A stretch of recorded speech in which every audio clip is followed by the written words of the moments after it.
मोदींच्या दौऱ्याच्या आधी तुमचा दौरा होतोय, त्यामुळे चर्चेचा विषय आहे. कसं पाहताय तुम्ही, एकंदरीत काय नियोजन आहे?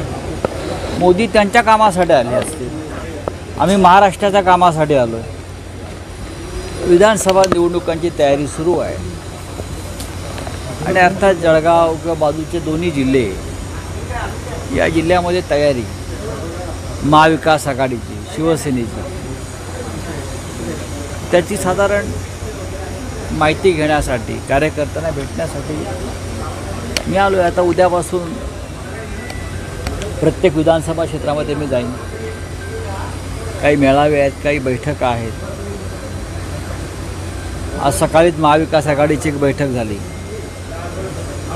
आणि त्या बैठकीत सर्व प्रमुख नेते होते.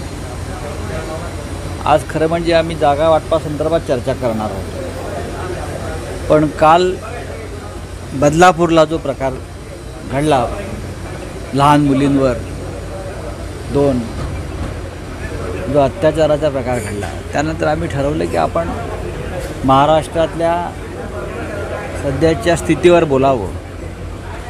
विशेषतः जे महाराष्ट्रातलं राजकारणच आणि एकंदरीत जे अपराधीकरण वाढलं आहे, महिलांवर अत्याचार वाढले, त्या संदर्भात आपल्याला महाविकास आघाडी म्हणून काय भूमिका घ्यावी लागेल. त्यानंतर असं आमचं ठरलं की आपण महिलांवरील अत्याचाराचा आवाज अधिक बुलंद करण्यासाठी 24 तारखेला महाराष्ट्र बंदची हाक द्यावी आणि 24ला आम्ही महाराष्ट्र बंद करतो आहे. महाराष्ट्र बंद पूर्णपणे 24 तारखेला होय. 24 तारखेला महाराष्ट्र बंद महाविकास आघाडीतर्फे, तशी आज सकाळी आम्ही घोषणा केलेली आहे. त्याची तयारी सुरू आहे. साहेब, तुमचा हा जो दौरा आहे, जनरली त्या दौऱ्यावर जर आपण एक नजर टाकली, कधी काळी तुमचे सहकारी असलेल्या मतदारसंघामध्येच तुम्ही जोरदार शक्तीप्रदर्शनच म्हणता येईल. कारण तुम्ही आल्यानंतर एकंदरीत शिवसैनिकांमध्ये उत्साहाचं वातावरण आहे. काय नेमकी रणनीती असेल, काय मंत्र या ठिकाणी? ज्या आमच्या जागा या जळगावमध्ये आहेत